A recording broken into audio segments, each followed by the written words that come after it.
Three more basketball plays coming at you here on a Tuesday. Mark Zinno, we need to do a little better. We were just 1-2 on yesterday's show, I but was one. I think I was the one. well, okay. There you go. And see, that's the key.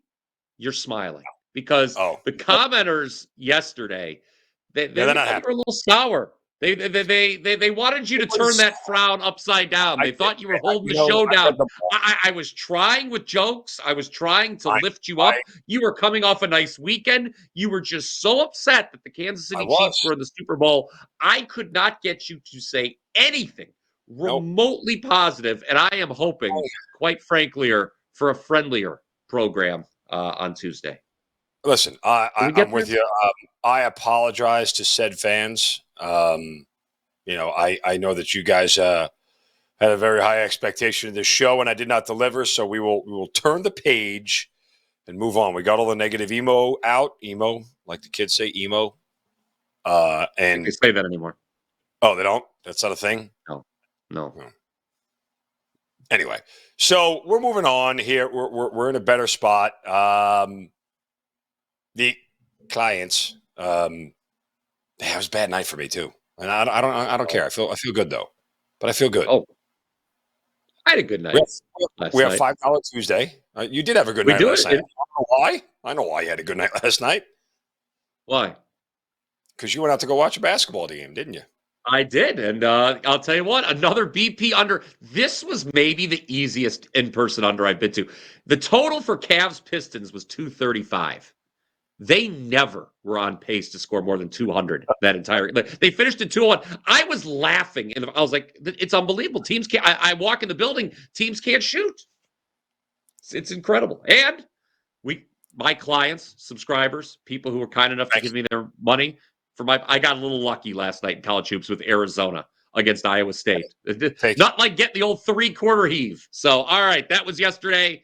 On to today. Mark Zinno, you were correct in your assessment of a Big Ten matchup yesterday on the show. I was not correct in an assessment of a Big Ten matchup on the show yesterday. So we are going to leave the Big Ten to you on Tuesday.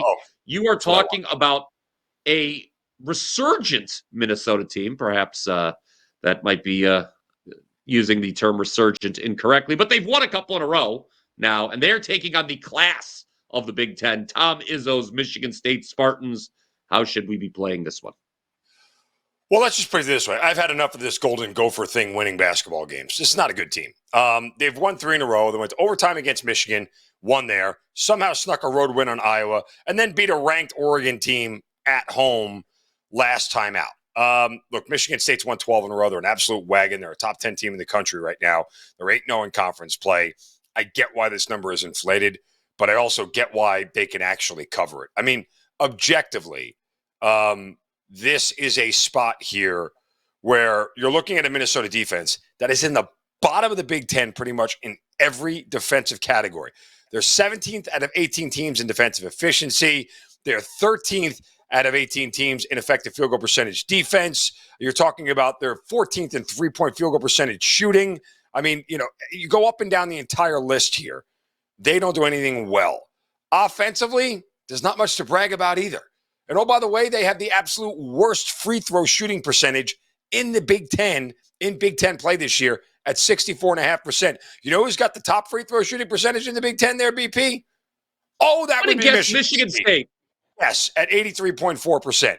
Michigan State also has the number 1 defense in Big Ten play this year. They also have the number 1 offense in Big Ten play this year. It's a big number. Backdoor may be open. I'm still not scared of laying it here. It's time for Minnesota to recognize that they are not the team that should be going on the road in the Big Ten and winning basketball games and shouldn't be beating ranked opponents like Michigan and Oregon on this 3-game win stretch here. They come back down to earth. They head into Ann Arbor. They get spanked around. No, East Lansing, sorry. Heading to East Lansing, and they get spanked around by Sparty here. Lay the 13.5 with Michigan State. Zinno feels that Minnesota should not win games. They should not want to win games, and he believes they will not win this game tonight. He believes they will get crushed. They should quit, is what you're saying. They should just give up. That's BP philosophy. That is a big-time Bryan Power philosophy. When you know you're not going to win, just quit. And quit. Exactly. Just roll over like a dog and quit, Minnesota. That's what Mark Zinno says. Smash that like button if you agree, and you're going to roll with him on Sparty. I will be talking about a game now, Mark Zinno, that is a very similar spread to yours, as Kansas takes on UCF. However, perhaps your handicapping philosophy is rubbed off on me a little bit, as I am taking a page out of your book, and I will play Kansas first half only. To paraphrase my good friend from Georgia, Mark Zinno, if Kansas ain't covering early, they ain't covering late. Now, I think we all saw what happened to this Jayhawks team on Saturday, did we not? A inexplicable, dare I say, loss to Houston, twice blowing a 6-point lead, both in regulation and overtime. They're back at Fog Allen tonight, and wouldn't you know, Mark Zinno, that Kansas has already played UCF when off a loss this year. Do you remember what happened when they took on UCF down in Orlando the first time? It did not go well for the Golden Knights. Kansas led that game 44-25 at half, and they ended up winning by 51 points, 99-48. That's not close. It's a big number. UCF is off its biggest win of the season this time around. They beat TCU 85-58, but the Horned Frogs were 1 of 20 from three-point range in that game. I don't think they're going to get that kind of positive three-point variance tonight in Lawrence. I will lay the 7.5 in the first half with Rock Chalk Jayhawk. Look, if they come out motivated like I think they will, we're going to see it right off the rip, right? Because, again, if they come out and the Houston loss is sticking with them, they're not covering the full game spread. But I think they could take double-digit lead into the break.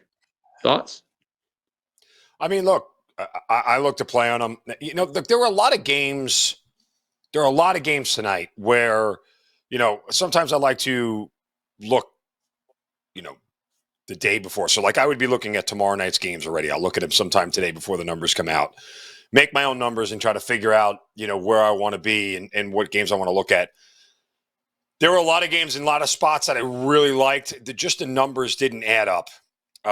It was really, really tough to find numbers that made sense and made you really comfortable. So, that's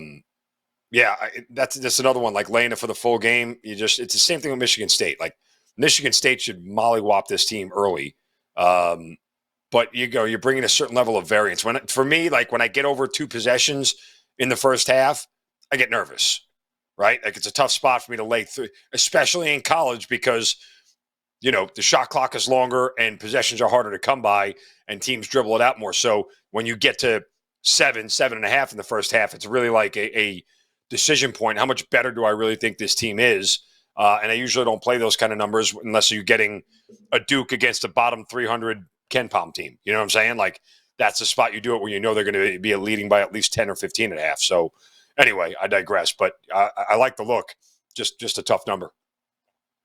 Yes, it is, but I think they've done it before, and by God, they'll do it again tonight. Yes. All right. Before we get to our best bet, which is in the NBA, it is $5 Tuesday at WagerTalk.com. Mark Zinno, you mentioned this earlier. A very rare instance of you getting the promotional material out of the way first. It's very rare that you do that. I didn't. Are we turning over a new leaf? No, we're not turning over a new leaf.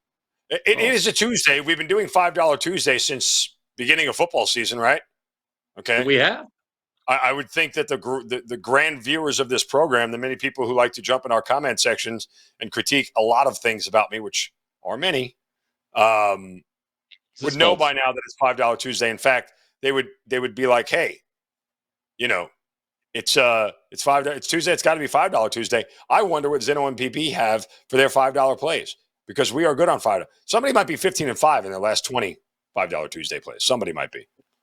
I'll tell you what. I remember last Tuesday. Last Tuesday was a great Tuesday. I gave out a 5% play on $5 Tuesday. Texas handled Missouri. The week before that, we had Ohio State plus the points against Wisconsin. That was a little lucky, quite frankly. Ohio State made a late rally to get inside the number there. But hey, go to WT.buzz/PP for today's $5 one. I have not finalized what it's going to be. I am debating, will it be a basketball play for tonight, or will it be a Super Bowl prop? I'm kind of locked into this Super Bowl already.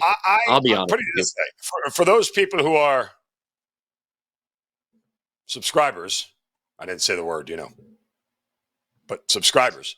Anyway, I already locked in a prop for the Super Bowl. Well, you did. Already locked it in. Yeah, already locked it in. Well, you already told me what it is. Yes, I did. And for those people who actually bought the NFL package from me over the weekend, it's a repeat of one that I played this past weekend because it's going to hit again. I don't usually make props, put it this way. I don't usually make props more than 2% because just of the variance, right? I made this 4%. I made this 4% because that's how confident I am. This to me was last year's Kyle Juszczyk, which cashed in the very first play of the game. It was the second, but yes, we were both on that. And I remember calling you wildly from the Super Bowl party, screaming, "We've won! We've won!" That was fun. That was a good bet. Kyle Juszczyk over. Where were you when Kyle Juszczyk went over a half a reception in the Super Bowl? I called you when the Super Bowl was set, and I told you Kyle Juszczyk is getting a pass in this game. I just didn't know it was going to happen on the second play. You did. You were very confident. You were very intense, as you often are. And by God, we're 12 days away from Super Bowl Sunday, and it sounds to me like you are just as confident and intense as ever with this prop you've got loaded for the Super Bowl. All right, let's talk about the NBA. Dan Alexander producing the show today, by the way, who I thought was my good friend, but apparently he's better friends with you. He, of course, back from Philadelphia. There's a lot of people who like you better than me. Well, I don't. Well, fine, whatever. I don't care. But he is back from Philadelphia. Who like you better than me are in our comments section for the show. You do come across rather friendly here on this program. Anyway, Dan Alexander still reveling in his Eagles winning the NFC Championship game. Perhaps he will be excited about this play. Have the fans left Broadstreet, or are they still sitting out there? I don't know. It wasn't my day to watch him. Anyway, perhaps he'll be excited about this play. Perhaps he won't be. The Philadelphia 76ers, I think he's sworn this team off. This is the Philadelphia team nobody likes. Josh Harris is a scumbag. Okay, well, the things I'm hearing, the things I'm hearing right now, they can hear. I can't repeat on the airwaves. They can hear me. Okay, Josh Harris. I don't know. All right. Okay, well, you know what? Mark Zinno and I like the Philadelphia 76ers tonight. Now, we have joked about this team. And hey, remember, we insulted them last Friday on the program. I said that, they're a joke and perhaps should be contracted. This injury mess that they've had all year is annoying. They're a hard team to wager on, but we loved them getting to double digits against the Cavs on Friday, Zinno, and they won that game outright. The LA Lakers are a team, you earlier expressed displeasure about the Minnesota Golden Gophers daring to win some games. I will express displeasure with the idea that the LA Lakers are in the top 6 in the Western Conference. It's not one of the 6 best teams in the Western Conference. I don't think it's one of the 8 best teams in the Western Conference. I don't think the LA Lakers will get out of the play-in tournament. What do you got to say about that? And I don't think they're going to cover the 4 tonight again in Philly. Second night of a back-to-back for LA. They beat Charlotte last night. Sixers are rested. So Dan Alexander may have sworn them off. He may not like Josh Harris, but by God, we'll stand with the Sixers, won't we? For the first time in your life, you did a lot of heavy lifting, and I'll concur with everything you just said. So I don't have much to add there, BP Curls, other than the fact that, look, I think you look over the last 2 games, and they beat Cleveland. They go on the road and win in Chicago. For all intents and purposes, the offense is starting to actually come together right now, even without Paul George in the lineup and everything else. They just, Tyrese Maxey and everybody else are doing the job they need to do here. And the fact that this number is this short should tell you a lot about a team that's 11 games better than the one that they're playing. So I like the Sixers in this spot here situationally. And again, Lakers on a back-to-back. We get a shorter number here, but doesn't scare me. I think Philly probably wins the game outright. I'll sprinkle a little money on the money line. Oh, yeah. Yeah, let's sprinkle a little bit on that money line. Comment down below with your thoughts on that game. Comment down below with how much you think I can curl. How much you think I can bench, too. 12 ounces. Feel free to throw that in. Well, we know we know I can do that. All right. Make sure you're subscribed to the WagerTalk YouTube channel. That is very important. That way you are instantly notified when outstanding content such as this is dropped on a daily basis. Mark and I giving you free plays every Monday through Friday like only we can. And we do appreciate your support. Yes, and make sure you get our $5 play. Mark Zinno's on top of the promotion here. I like it. Well, I need $5. I mean, it's what it boils down to. Would you like me to mail it to you in an envelope, perhaps? No. I'd like to Venmo $5. If you Venmo me $5, I will buy your $5 play. Is buying your own $5 play akin to like liking your own tweet? That's what it kind of feels like. It is. I think it is. I remember when you asked me. I remember your first. I think yes, it's more expensive. I remember the first day you joined us at WagerTalk.com. I remember like it was yesterday. It was such a shining moment in my life. But I remember you said, "Could you please buy my play now? I would like sales." And I said, "I will buy your play, sir." I never did, though. I'll be honest with you. I think I told you I was going to. Liar, scumbag. You told me what it was. Some of our friends, that wasn't the point. That wasn't the point for you actually to learn about the pick. It was just to give me the money. You know, some of our friends did, though. Some of the people in our group chat, they went out my very first day. They just bought the package to say, "Hey, welcome." You know, I got christened. I got a blessing, and off we went. And here we are. Over a year later, just doing this show, all smiles, and you're happy. That's what the people wanted to see today. All right, so? Mark Zinno. Yeah, they did. Well, they didn't want to see you upset. They were very disgusted yesterday. I read every other comment was like, "Oh, Zinno's real salty today." Yeah, I was. Am I allowed to have a bad day? Am I allowed to have a bad day? Can the people just grant me an emotional day? And I didn't call out of work. I still showed up. I need one of those mental health days like all these pansies take nowadays. I need a mental health day. I take mental health days sometimes. Yeah.